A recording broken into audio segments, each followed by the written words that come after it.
সাজ্জাদ কাদিরের পক্ষ থেকে নতুন বছরের শুভেচ্ছা নেবেন। Happy new year. আমি এই মুহূর্তে আপনাদের সামনে কথা বলতে এসেছি। আওয়ামী লীগ দেখালো শিষ্টাচার, বিএনপি করলো দোষারোপ। নতুন বছরের রাজনীতি কেমন হবে? গত কয়েকদিন যাবৎ বাংলাদেশের একজন প্রধান নেত্রী বেগম খালেদা জিয়ার মৃত্যু নিয়ে 30 তারিখ মৃত্যু ঘোষিত হলো এবং 31 তারিখ বিএনপি চেয়ারপারসন এবং সাবেক প্রধানমন্ত্রী বেগম খালেদা জিয়ার জানাজা অনুষ্ঠিত হয়েছে। 30 তারিখ মৃত্যু থেকে শুরু করে আমরা আওয়ামী লীগের একটা চরম শিষ্টাচার দেখলাম। মৃত্যুর সাথে সাথে আওয়ামী লীগ প্রধান শেখ হাসিনা, তার পুত্র সজীব ওয়াজেদ জয় এই মৃত্যুর জন্য শোক জানিয়েছেন। গণতন্ত্রের জন্য বেগম খালেদা জিয়ার অবদানের কথা স্বীকার করেছেন শেখ হাসিনা এবং সজীব ওয়াজেদ জয় দুজনে। আমরা যখন শিষ্টাচার দেখলাম এবং তারও আগে যদি একটু আসি যে তারেক রহমানের দেশে ফেরা 25শে ডিসেম্বর তিনি দেশে ফিরলেন এবং এই দেশে ফেরাটাকে আওয়ামী লীগের পক্ষ থেকেও এক প্রকার স্বাগত জানানো হলো। তারেক রহমানের ফেরাটাকে আন্তর্জাতিক বিশ্বের একটা নেগোসিয়েশন বা একটা সম্মতির ভিত্তিতে ফেরাটাকে আমরা সবাই ইতিবাচক ভাবেই দেখলাম। কিন্তু জানাজার দিন 31শে ডিসেম্বর বছরের শেষ দিন জানাজা যে হলো, সেই জানাজার যে চিত্রটা আমরা দেখলাম সেটি দুঃখজনক। আমি শুরুতেই শিরোনামটা বলেছি যে আওয়ামী লীগ শিষ্টাচার দেখালো। আওয়ামী লীগ শিষ্টাচার দেখালো প্রসঙ্গে আরেকটু বলতে হয়। শুধু আওয়ামী লীগ প্রধান শেখ হাসিনা বললেই হবে না, সজীব ওয়াজেদ জয়ের কথা প্রশংসা করলেই হবে না। আমি আমার চোখে অন্তত পক্ষে কোথাও কোনো এই যে খালেদা জিয়ার মৃত্যুকে কেন্দ্র করে কোথাও কোনো কটূক্তি, কোথাও কোনো উপহাস, কোনো কিছু আওয়ামী লীগ শিবিরে আমি দেখিনি। আমি কয়েক হাজার মানুষের তো দেখেছি অন্তত পক্ষে। আমি আওয়ামী লীগের কারো এটা নিয়ে কোনো উল্লাস করা বা এটা নিয়ে নেতিবাচক কোনো কথাবার্তা বলা, বরঞ্চ শোকাতুর হয়েছে। অনেক আওয়ামী লীগ সমর্থকও কিন্তু জানাজায় অংশগ্রহণ করেছেন, আমাকে বলেছেন। কিন্তু এটি ইতিবাচক, আমি রাজনীতিতে এটা ইতিবাচক দেখছি। কিন্তু আমার কথা থেমে যাচ্ছে। গতকালকে জানাজায় একটা বক্তব্যকে কেন্দ্র করে আমি গতকালকে আমার সোশ্যাল মিডিয়াতে স্ট্যাটাস দিয়েছি, কথা বলতে হয়তো একটু দেরিতে এলাম। আমাকে আসলে এটি ভাবিয়েছে যে বাংলাদেশের রাজনীতি আসলে কি হবে। আমি যতই ইতিবাচক কথা বলি যে তারেক রহমান দেশে ফিরেছেন, তার বাবা বহুদলীয় গণতন্ত্রের প্রবক্তা হিসেবে তাকে বলা হয়, তিনিও মনে হয় বহুদলীয় গণতন্ত্র বা সব দলের রাজনীতি উন্মুক্ত করে দেবেন। কিন্তু গতকালকের বক্তব্য আমাকে ব্যথিত করেছে।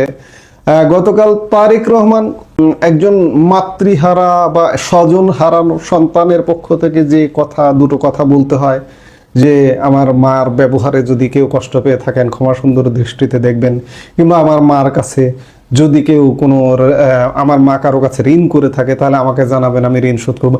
এটা হচ্ছে মৃত ব্যক্তির জন্য তার স্বজনের কমন কথা। তারেক রহমান এর বাহিরে কোনো কথা বলেননি। কিন্তু বিএনপির পক্ষ থেকে একজন বক্তব্য দিয়েছেন, একজন সিনিয়র নেতা, এবং সেটা লিখিত বক্তব্য ছিল নজরুল ইসলাম খান, বিএনপির স্থায়ী কমিটির সদস্য। এবং তার বক্তব্যকে কেন্দ্র করে গতকাল অনেক পত্রিকাতে শিরোনামও হয়েছে, যেমন প্রথম আলো শিরোনাম করেছে যে এই মৃত্যুর দায় থেকে ফ্যাসিবাদী হাসিনা কখনো মুক্তি পাবে না। নজরুল ইসলাম খানকে কোট করে প্রথম আলো গতকালকে শিরোনাম করেছে। নজরুল ইসলাম খান আরো কি বলছেন যে বিএনপি চেয়ারপারসন ও সাবেক প্রধানমন্ত্রী বেগম খালেদা জিয়ার মৃত্যুর দায় থেকে ফ্যাসিবাদী শেখ হাসিনা কখনো মুক্তি পাবেন না বলে মন্তব্য করেছেন দলটির স্থায়ী কমিটির সদস্য নজরুল ইসলাম খান। তিনি বলেছেন, খালেদা জিয়া দেশে বিদেশে কোনো অপশক্তির সামনে কখনো মাথা করেননি। যারা তাকে জেলে পাঠিয়েছে, যারা তাকে গৃহহীন করেছে, তারা রান্না করা খাবার খেতে পারেনি, পালিয়ে যেতে বাধ্য হয়েছে। নজরুল ইসলাম খান তার লিখিত বক্তব্যে আরো বলেন, স্বৈরাচার শেখ হাসিনা, স্বৈরাচার হুসেইন মোহাম্মদ এরশাদ, এমনকি তথাকথিত 111 সরকারের সময়ও দেশনেত্রীকে কারারুদ্ধ করা হয়। ফ্যাসিবাদী হাসিনা স্রেফ প্রতিহিংসার চরিতার্থ করার জন্য দেশনেত্রীকে তার শহীদ স্বামীর স্মৃতি বিজড়িত বাড়ি থেকে উৎখাত করেন এবং মিথ্যা অভিযোগে 17 বছরের কারাদণ্ডে দণ্ডিত করেন। তবু আধিপত্যবাদী অপরাজনীতির সঙ্গে তিনি আপোষ করেননি মত প্রকাশের স্বাধীনতা কিংবা ভোটাধিকার প্রশ্নে। ফলে তিনি হয়ে উঠেছিলেন ফ্যাসিস্ট শাসন বিরোধী লড়াইয়ের অনন্ত অনুপ্রেরণা। যাই হোক, নজরুল ইসলাম খানের এটি একটা লিখিত বক্তব্য, এবং একটা লিখিত বক্তব্য সাধারণত ভেবে চিন্তে যারা লেখক তারা লেখেন, বক্তব্য যারা স্পিচ রাইটার যারা, তারা ভেবে চিন্তে লেখেন যে কোন কথাটা যাওয়া উচিত, কোন কথাটা যাওয়া উচিত নয়। গতকালকে জানাজার মতো একটি ভাব ও গাম্ভীর্যপূর্ণ পরিবেশে এই ধরনের দোষারোপের বক্তব্য, তিনি শুধু শেখ হাসিনাকে দোষ করেননি, তিনি দোষ করেছেন হোসেন মোহাম্মদ এরশাদকে, 111 সরকার। আমি বলবো 111 সরকার আজকের ইউনূসের সরকারের চেয়ে 1 লক্ষ গুণ ভালো সরকার ছিল। সেই সরকারকে দোষারোপ করেছেন, শেখ হাসিনাকে দোষারোপ করেছেন, এবং আধিপত্যবাদী অপরাজনীতির কথা বলেছেন। আধিপত্য কার আধিপত্য? কিসের আধিপত্য? ভারত প্রসঙ্গেও আসলে ইঙ্গিত করেছেন। যাই হোক, এই বক্তব্যটা গতকালকে এটি আমরা ধরে নিতে পারি যে এটি হচ্ছে বিএনপির দলীয় অবস্থান, এটি হচ্ছে বিএনপির দলীয় বক্তব্য। কারণ আমি আগেও বললাম যে একটা লিখিত বক্তব্য, এটা কিন্তু ভেবেচিন্তে নজরুল ইসলাম খান কিন্তু নিজের মস্তিষ্ক থেকে তাৎক্ষণিক বক্তব্য দেননি, লিখিত বক্তব্য দিয়েছেন। এটি যদি হয় বিএনপির রাজনীতি আগামী দিনের, এই যে 26 নতুন বছরে একটা জানাজার দিনে এরকম দোষারোপ প্রতিহিংসার বক্তব্যই যদি বিএনপির স্ট্যান্ড হয়, তাহলে ভবিষ্যতের রাজনীতির জন্য অশনি সংকেত আছে, ভবিষ্যতের বাংলাদেশের জন্য অশনি সংকেত আছে।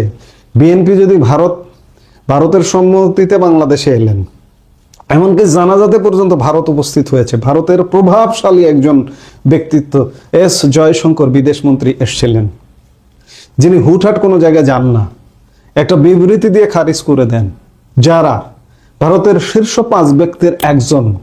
সেই ভারতের আধিপত্যবাদকে নিয়ে যদি এখনো চর্চা করে বিএনপি, অন্যদিকে আপনারা ইতিমধ্যে শুনেছেন যে জামাতও তলে তলে ভারতের সাথে যোগাযোগ করেছে, জামাত ইতিমধ্যে বৈঠকও করেছে। আমরা এগুলো জানি, আমরা বিভিন্ন কন্টেন্টে বলেছি, কিন্তু আজকে প্রকাশ হচ্ছে। তো কাজেই ভারত বিরোধিতার চর্চা করবেন বিএনপি, কিংবা আওয়ামী লীগকে নিশানায় নেবেন যে আওয়ামী লীগ দোষ, আওয়ামী লীগের দোষ, এরশাদের দোষ, 111 সরকারের দোষ। দোষারোপের রাজনীতি জানাজার ময়দান থেকেও উচ্ছেদ হচ্ছে না। এই বক্তব্য থেকে অন্ততপক্ষে আগামী দিনের বাংলাদেশের রাজনীতিটা কি হবে এটি খুঁজে পাওয়া যায়। আমরা খালেদা জিয়ার জানাজা থেকেই একটা হিংসার বার্তা পেলাম। আওয়ামী লীগ যদি মনে করে, বা আমরাও মনে করি, আমরাও ইতিবাচক রাজনীতি চাই বাংলাদেশে, এখনো চাই। বিএনপির দলীয় বক্তব্য এমন হলেও এখনো চাই যে বাংলাদেশে ইতিবাচক রাজনীতির চর্চা হোক। কিন্তু সত্যিকার অর্থে নজরুল ইসলাম খানের এই লিখিত বক্তব্যের পরে আমরা কি প্রত্যাশা করতে পারি যে নতুন বছর 2026 সালে বাংলাদেশে একটি ইতিবাচক রাজনীতির ধারা তৈরি হবে, ইতিবাচক রাজনীতি হবে? আমি মনে করি না, হবে না। বিএনপি 19 বছর ক্ষমতার বাইরে, এবার তো ক্ষমতায় আসছেই। সব পক্ষ এমনভাবে ভূমিকা পালন করছে বা প্রদর্শিত হচ্ছে শক্তি, যেভাবে যে নির্বাচনটাও করার দরকার নাই, মনে হচ্ছে যেন বিএনপি ক্ষমতায়। তাহলে এই যে এত টাকা পয়সা খরচ করে, এত আয়োজন করে একপাক্ষিক একটা নির্বাচন করার দরকার কি? হ্যাঁ, মনে হবার কারণটা আছে, কারণ আওয়ামী লীগকে একদম আউট করে দিয়ে বসে আছে। বাংলাদেশে তো দুটো দল, যত যাই বলুন না কেন, দিন শেষে বাংলাদেশে দুটো রাজনৈতিক দল, একটি আওয়ামী লীগ, একটি বিএনপি। সেই আওয়ামী লীগকে আউট, একতরফা নির্বাচনের আয়োজন দরকারটা কি? টাকা খরচ করে তারেক রহমানকে শপথ পাঠ করিয়ে দিলেই তো হয়ে যায়। শপথ পাঠ করবেন কিন্তু দেশ চালাতে পারবেন না। আপনারা বছরের শেষ দিন জানাজার দিনেই যে হিংসার বিতরণ করলেন, তাতে দেশ চালাতে পারবেন। প্রতিপক্ষকে হিংসার আগুনে জ্বালাবেন, আমার প্রতিবেশী দেশ ভারতকে জ্বালাবেন, ভারতের সম্মতিতেই দেশে এলেন, দেশ চালাতে পারবেন না। আওয়ামী লীগেরও বুঝে নিতে হবে যে আগামী দিনের রাজনীতিটা কি হবে। আপন শক্তিতে জ্বলে উঠতে হবে। আপনাকে বাদ দিয়ে, আপনার অধিকার বঞ্চিত করে নির্বাচন হচ্ছে, পাতানো নির্বাচনে একটি দলকে ক্ষমতায় বসিয়ে দেওয়ার একটা ব্যবস্থা হচ্ছে, তাহলে কি বাংলাদেশের রাজনীতি ঠান্ডা হলো, স্বাভাবিক হলো?